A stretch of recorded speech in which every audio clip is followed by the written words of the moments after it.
오늘 귀한 분을 한번 모셨습니다. 이지성 강사님을 모시고 우리 대학생들이 정말 궁금해하는 왜 우리 태권도 전공생들은 태권도 도장에 관심이 없나 라는 부분을 가지고 신랄한 질문을 한번 드려보도록 하겠습니다. 이지성 박사님을 초대하겠습니다. 일단 반갑습니다. 이지성입니다.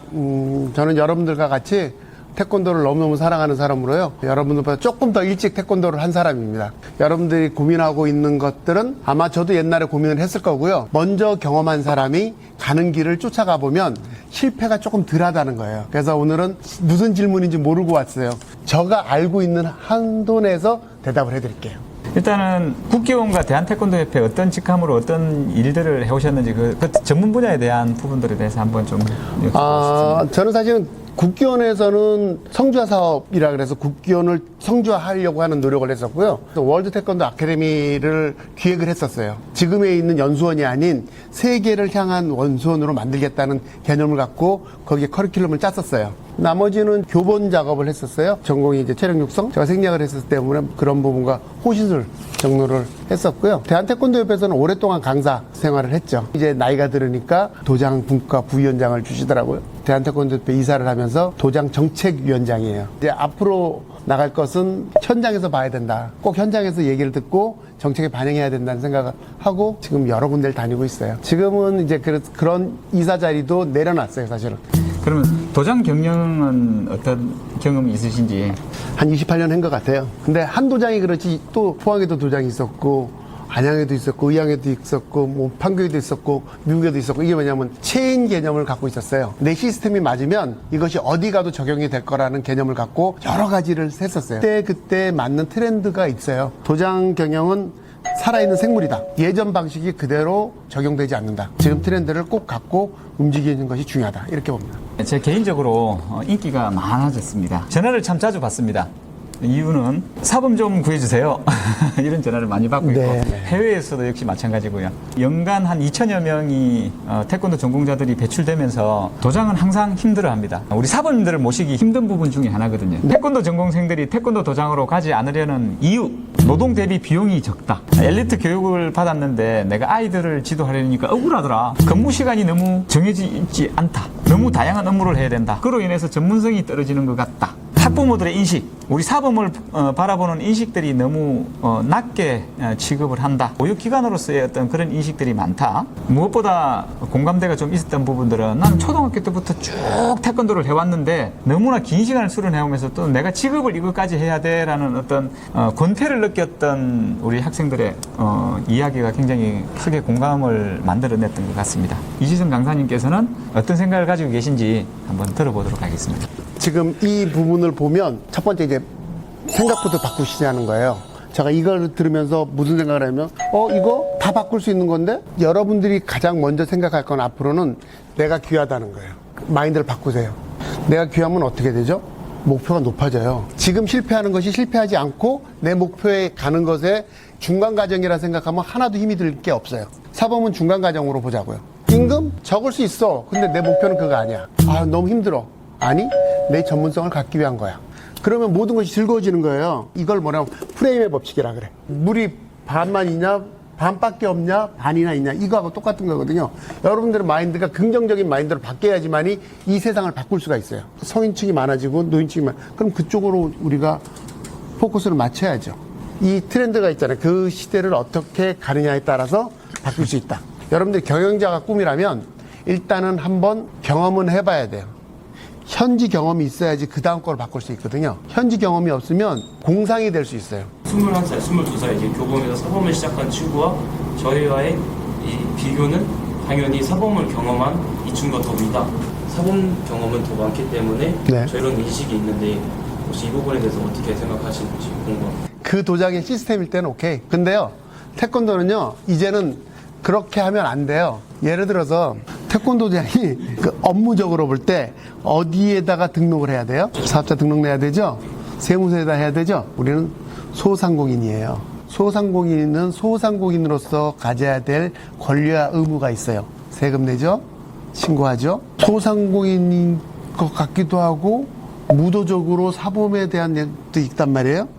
사회에서는 여러분들은 그냥 태권도장을 하는 사람이에요.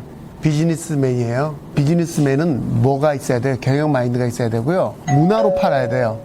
지금 얘기하는 교범 이런 분들은 물론 굉장히 훌륭해요. 열심히 노력하셨고 그렇지만 그 기술을 파는 게 아니에요. 여러분들이 대학을 나오셔서 하시는 게 뭐예요? 태권도를 문화로 팔겠다는 거를 생각하셔야 돼요.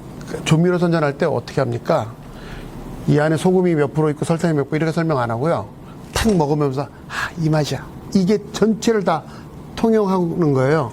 이게 뭐냐면 문화인 거예요. 좋아. 나는 경영 마인드로 나는 문화로 갈 거야. 그러면 무섭지가 않고 훨씬 더 필요한 거예요. 그리고 제가 관장이라면 열심히 하시는 관장 사모님 좋아요. 근데 아이디어를 주는 사모님이 더 멋있어. 인식을 바꾸면 된다. 굉장히 중요한 부분인데 사실은 그게 쉽지 않았잖아요. 그죠? 그게 하루아침에 바뀌지를 않더라고요. 저 역시도 대학 시절 우리는 태권도 도장은 하지 말자라고 약속을 했던 친구들도 있었던 것 같습니다. 그때는 내가 봤던 태권도 도장은 굉장히 좋지 않은 모습들에 대한 그림이 있었던 것 같습니다. 근데 우리 주변에 뭘 보고 느끼느냐에 따라서 세상을 바라보는 시각이 달라지는 것 같습니다. 이 파일을 좀 키웠으면 좋겠어요.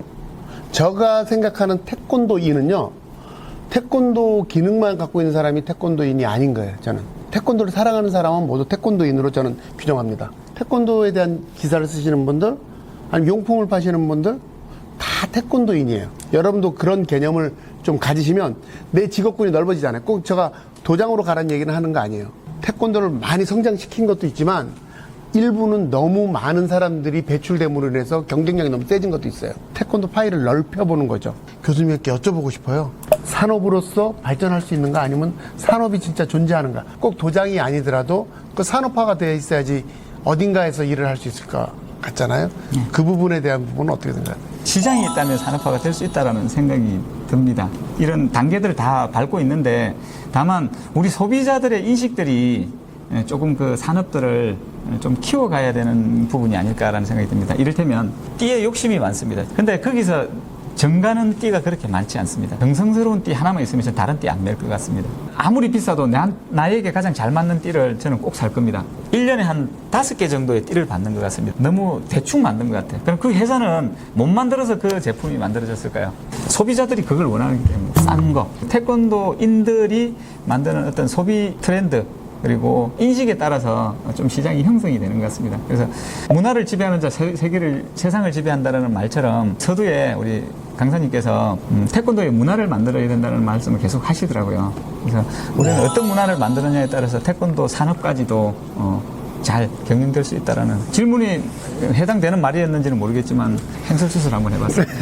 띠 하나만이라도 정말 전문화되고 그것을 찾는 소비층이 생기면 이것도 하나의 산업으로 발전할 수 있는 부분이 있다. 그러니까 우리는 소비할 수 있는 소비층도 만들어야 되는 거고요. 앞으로 그런 것이 가치가 높게끔 하는 것도 우리의 일이에요. 이 띠가 얼마나 귀한 거냐는 것을 많은 사람들이 인식시켜주는 거.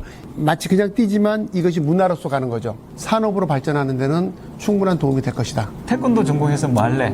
우려를 하는 부모님도 분명히 있을 거라는 생각이 듭니다. 그래서 저는 그 부분에 대해서 너무나 자신이 있거든요. 그래서 직업군을 한번 다 정리해봤습니다. 태권도를 해서 그 속에 들어가서 다 성공하는 케이스들을 너무나 많이 봐왔습니다. 그래서 오늘은 주제가 태권도 도장이었지만 태권도만큼 직업이 다양하게 진출할 수 있는 직업군도 없더라라고 저는 자신을 하고 있거든요. 태권도 전공생들은 좀 희망이라고 생각하고요. 태권도에 대한 희망 메시지 하나 주시면 마무리하도록 하겠습니다. 지금에 있는 태권도만 보지 마시고요. 여러분들이 만들 태권도가 희망입니다. 여러분들이 만드는 태권도가 룰이 될 거고요. 기축이 될 겁니다. 여러분들이 만든 태권도는 앞으로 전 세계를 지배할 것입니다. 여러분들 마음속에 그런 태권도를 키워가시는 것이 우리의 희망입니다. 여러분들이 꼭 그런 마음들을 가지고 태권도를 사랑해 주십시오. 태권도는요, 사랑하면 절대 배신하지 않아요. 마지막 메시지가 태권도를 사랑하라였습니다. 그래서 여기서 저는 이제 마지막 멘트로 하나를 첨부하면 여러분 사랑하면 다 보이는 거 아닙니까? 여러분들도 이제 좀 알고 싶으면 태권도를 한번 사랑해 보세요. 그럼 다 보입니다.